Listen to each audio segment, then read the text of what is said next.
주님의 은혜와 평화가 교우 여러분들의 가정에 함께 하기를 기원하면서 우리 함께 예배의 자리로 나가도록 하겠습니다. 우리 찬송가 287장 같이 부르시겠습니다. 287장입니다.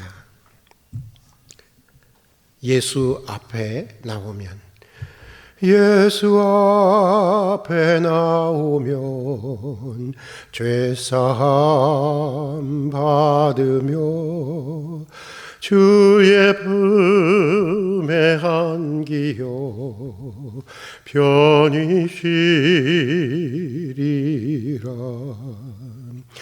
우리 주만 믿으면 모두 구원 얻으며 영생복 낙멸유관 확실히 받겠네. 예수 앞에 나와서 은총을 받으며 맘에 기쁨 넘치어 감사하리라.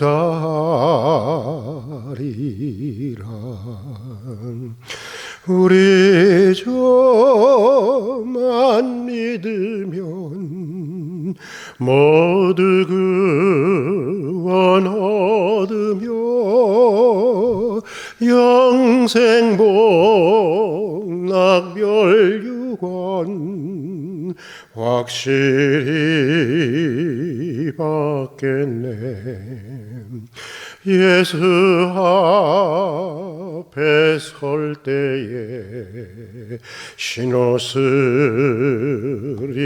입으며 발굽이 난 내 집에 길이 살리라.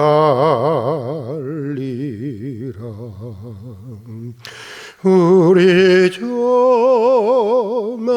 믿으면 모두 구원 얻으며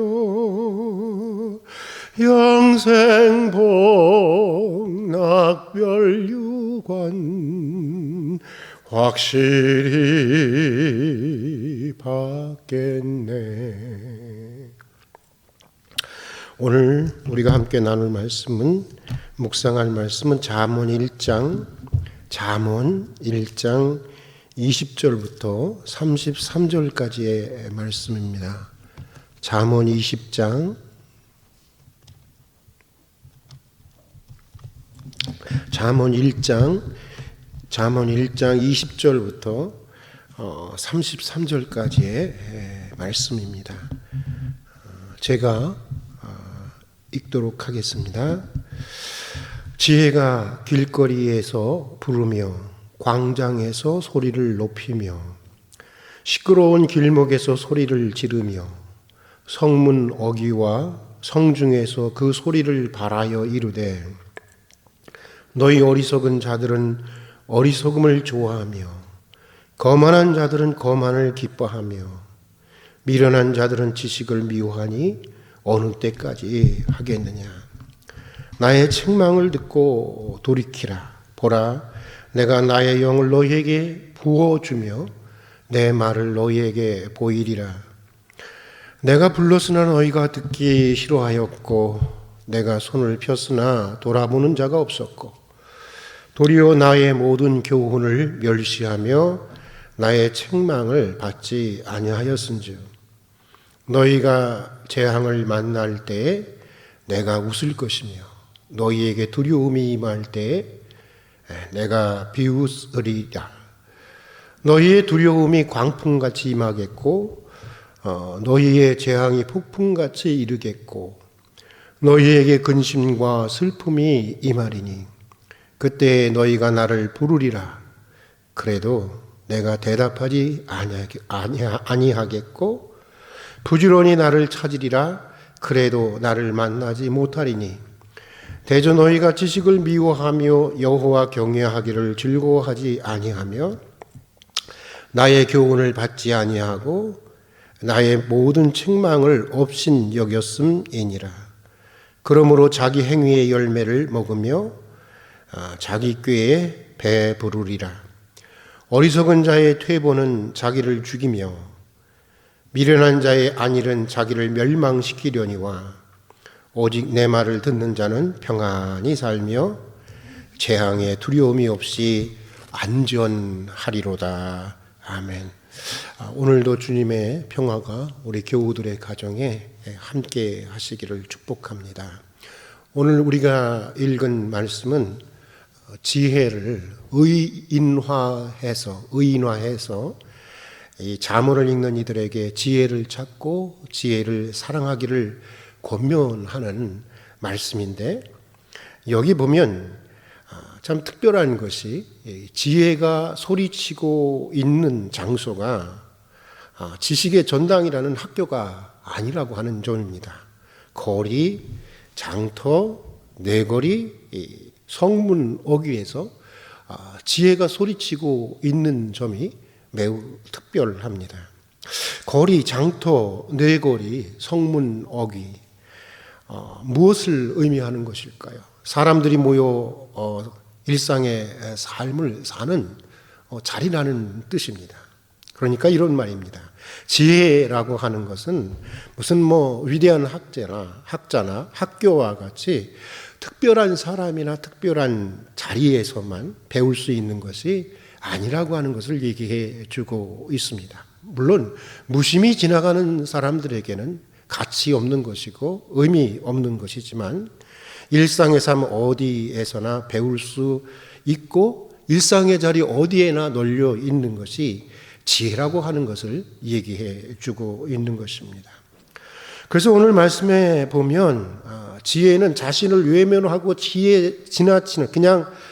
지나치는 사람들을 소리 높여서 나 여기 있노라고 부르고 있는 것을 보게 됩니다.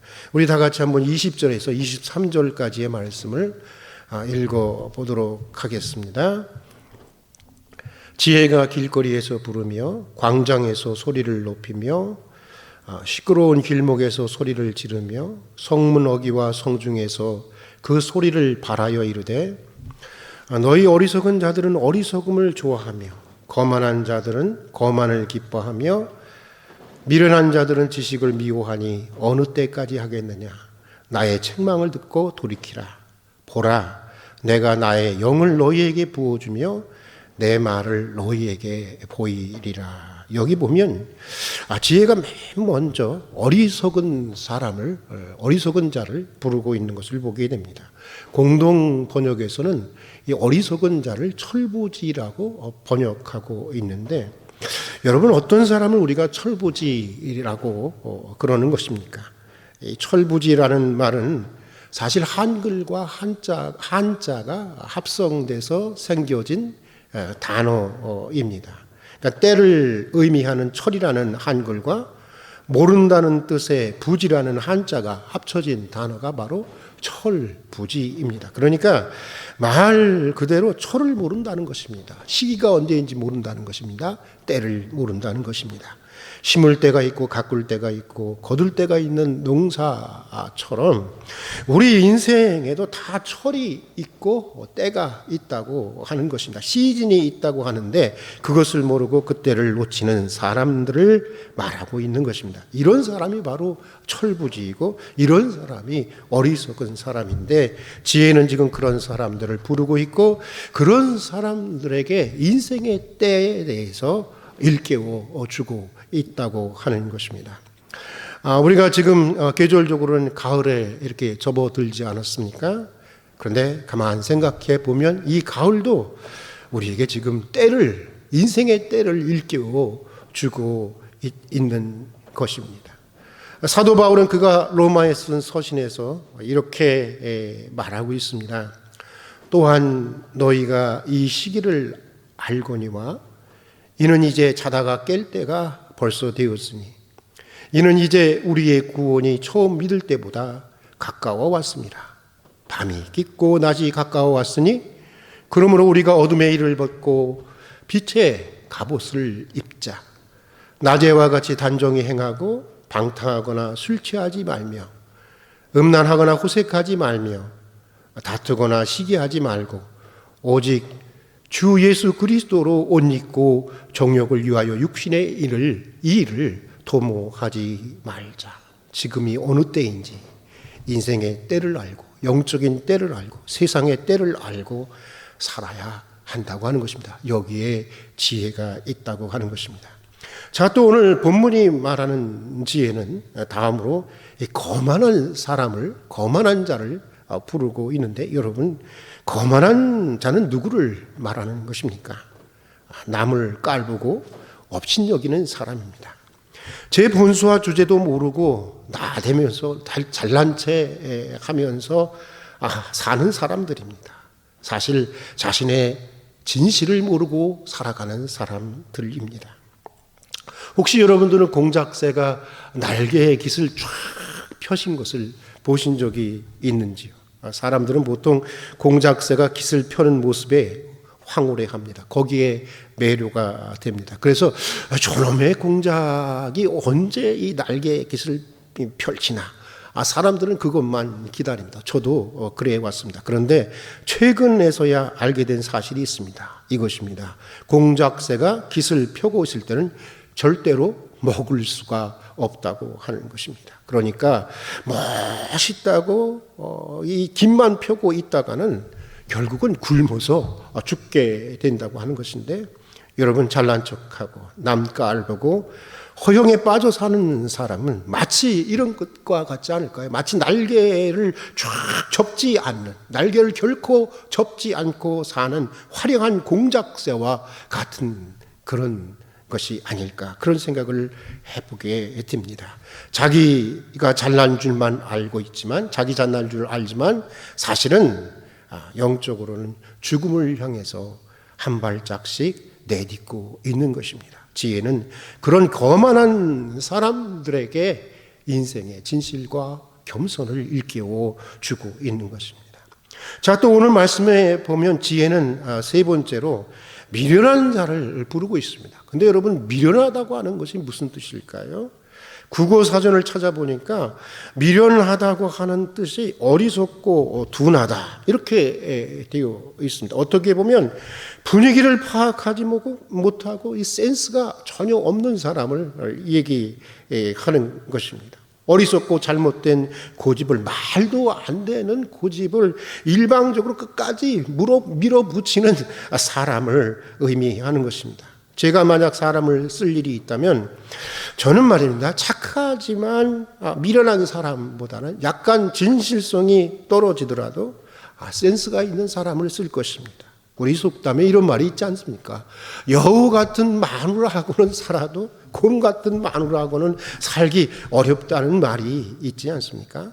미련한 것만큼 답답한 것이 없는 것입니다. 특별히 말도 안 되는 말도 안 되는 고집을 일방적으로 밀어붙이는 미련함은, 이거는 도대체 어떻게 해볼 도리가 없는 것입니다.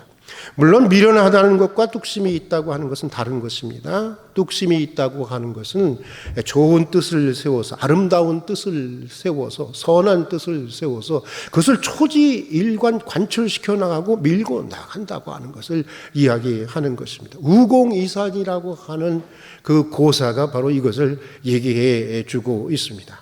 먼 옛날 중국의 태행산과 이 왕옥산이라는 산이 있는데, 어마어마한 하늘과 같이 높고 큰 산인데, 이 산 사이에 좁은 땅에 우공이라고 하는 아흔이 된 노인이 살고 있었습니다. 그런데 어느 날 고집세기로 소문이 난 우공이 가족을 모아놓고 이런 얘기를 합니다. 나는 저 두 산을 깎아 없애고 기지와 한수 남쪽까지 이제 곧장 길을 내고 싶다. 이것 때문에 얼마나 많은 사람들이 얼마나 많은 시간, 오랜 시간 돌아가야 하는지 참 너무나 답답한 일이다. 너희들 생각은 어떠냐 하고 물었습니다. 아버지의 이 황당한 선언에 기가 막히게도 아내를 제외하고는 모든 가족들이 다 찬성을 했다고 하는 것입니다. 그러나 아내는 묻습니다. 아니, 늙은 당신의 힘으로 어떻게 저 태산들을 깎아서 없앤단 말이요. 또 파낸 흙은 어디다 갖다 버리려고 하시오? 하고 묻자 우공은 발에 갖다 버릴 거요. 하고는 이튿날 아침부터 세 아들과 손자들을 데리고 돌을 깨고 흙을 파서 삼태기에 담아 지게를 지고 발에까지 갖다 버리기 시작을 했습니다. 한 번 갔다 돌아오는데 1년이 걸렸다고 하는 것입니다. 어느 날 바닷가에 살며 이들의 모습을 지켜보고 있던 지수라고 하는 사람이 있었는데 이 사람이 비웃으면서 우공을 향해서 이렇게 얘기를 합니다. 나이가 도대체 몇 살인데 하늘 같은 산을 파내어 이 바다까지 버리겠단 말이야. 죽을 날이 멀지 않은 노인이 망령이 들어도 단단히 들었소. 그러자 우공은 내가 죽으면 내 아들이 할 것이고 내 아들이 죽으면 손자가 할 것이고 손자가 죽으면 또 그 아들이 계속해서 이렇게 하면 언젠가는 저 두 산이 아무리 클지라도 평평하게 될 날이 오지 않겠소 하고 대답을 했다고 하는 것입니다. 이 말을 듣고 정작 깜짝 놀란 것은 두 산을 짓기는 산신령이었다고 합니다. 이게 산이 없어지면 산신령들이 살 자리가 없지 않습니까? 그래서 산이 없어지면 큰일이라고 생각한 이들은 옥황상제에게 호소를 하기 시작한 것입니다. 그러자 평소 우공에 고집센 것을 누구보다도 잘 알고 있었던 옥황상제는 두 아들에게 명의해서 그 두 산을 업어다가 태행사는 삭동 땅에 그리고 왕옥산은 옥남방에 옮겨놓게 했다는 것입니다. 그래서 두 산이 있었던 기수와 한주 남쪽에는 현재 작은 언덕조차도 없다는 그런 얘기인데 결국 우공의 고집에 천지신명까지 두 손 두 발 다 들고 말았다고 하는 이야기입니다. 그러나 여러분, 우공의 뜻은 사람들의 불편함을 덜어보겠다고 하는 아름다운 것으로부터 시작되었던 것입니다. 그러니까 이건 잘못된 고집을 밀어붙이면 일을 그르치는 미련한 자에 대한 일화가 아니라고 하는 것입니다. 오히려 선한 뜻을 세우고 조지일관하는 그것을 그래서 끝까지 관철시키는 뚝심 있는 자의 일화인 것입니다. 미련한 것과 뚝심이 있는 것과는 다른 것입니다.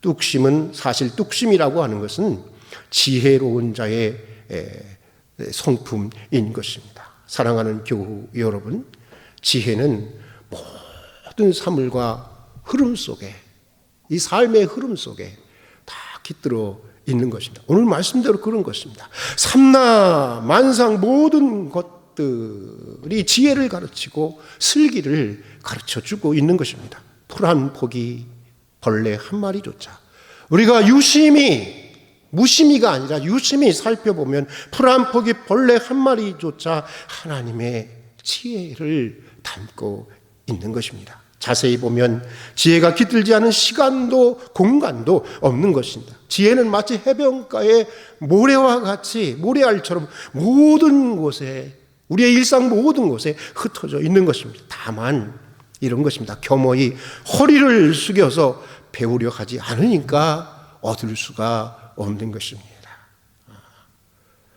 고통의 자리에서도 사실 고통의 자리에서도 지혜는 우리와 함께하고 있는 것입니다. 살다 보면 편안한 자리에 있을 때보다 사실은 고통의 자리에서 오히려 지혜를 더 많이 터득하는 경우가 많이 있습니다.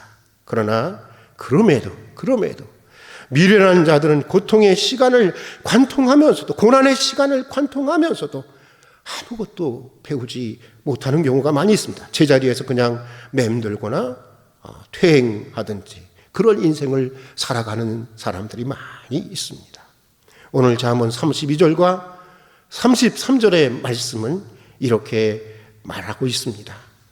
어리석은 자의 퇴보는 자기를 죽이며 어리석은 자의 퇴보는 자기를 죽이며 미련한 자의 안일은 자기를 멸망시키려니와 오직 내 말을 듣는 자는 평안히 살며 재난에 두려움 없이 안전히 살리로다. 오늘과 같은 재난의 때일수록 사실 지혜가 더욱더 소중하고 지혜가 더욱더 절실히 요구되는 것입니다. 재난의 때에도 이 재난의 때에도 주님께서 주시는 지혜를 통해서 두려움 없이 평안히 살아갈 수 있는 우리 활빈의 가족들이 될 수 있기를 주님의 이름으로 축복합니다. 기도하겠습니다. 은혜와 사랑이 풍성하신 하나님 아버지, 오늘도 주님과 함께 한날을 시작하고 살아갈 수 있는 귀한 은혜를 주신 것을 진심으로 감사드립니다. 생각해보면 우리는 참 어리석을 때가 많이 있었습니다. 인생의 때를 모르고 영적인 때를 모르고 세상의 때를 모르고 철부지처럼 살아갈 때가 너무나도 많이 있었습니다. 거만하고 미련할 때가 많이 있었습니다. 저희를 일깨워 주시고 지혜로운 사람들이 되게 해 주시옵소서. 어디에서든지 누구에서든지 배우려는 겸허한 자세를 가지고 지혜를 찾는 슬기로운 믿음의 사람들이 되게 하여 주시옵소서. 예수님 이름으로 기도드립니다. 아멘. 우리 주기도문으로 주님이 가르치신 기도로 오늘 예배를 마치도록 하겠습니다. 하늘에 계신 우리 아버지, 아버지의 이름을 거룩하게 하시며 아버지의 나라가 오게 하시며 아버지의 뜻이 하늘에서와 같이 땅에서도 이루어지게 하소서.